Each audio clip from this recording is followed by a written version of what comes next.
Hi, I'm Vicki Williams, author of Trust the Universe. As I mentioned earlier in an earlier video clip, when my book went live, I was inundated with people asking me what was going on behind the scenes. You know, each chapter's very intriguing, and I really wondered what was happening at that time.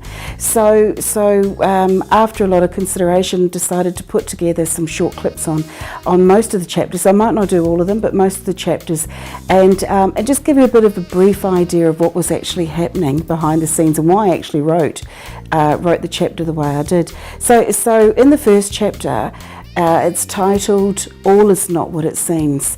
This is a real good insight into where I was when everything just got too much. You know, it was I was doubting myself in every single aspect. You know, I was doubting my spiritual self, my being, my spiritual growth.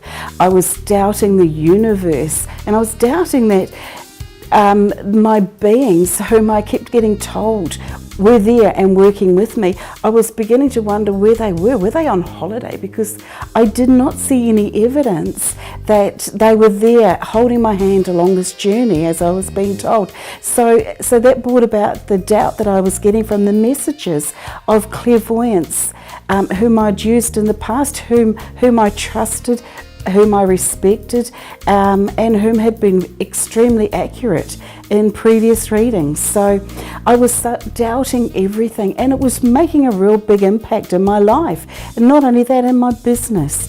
I was at a stage where the messages that I was being given was all going ahead. Everything was all ready to go. But I wasn't.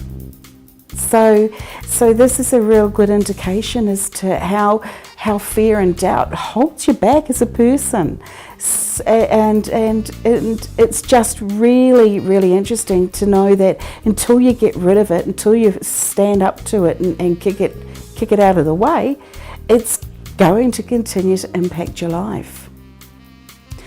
So that's what was really happening at this time, and there was a couple of things that happened when I wrote the story, and a few people have asked me since what was the song that was playing and what was the reference to it.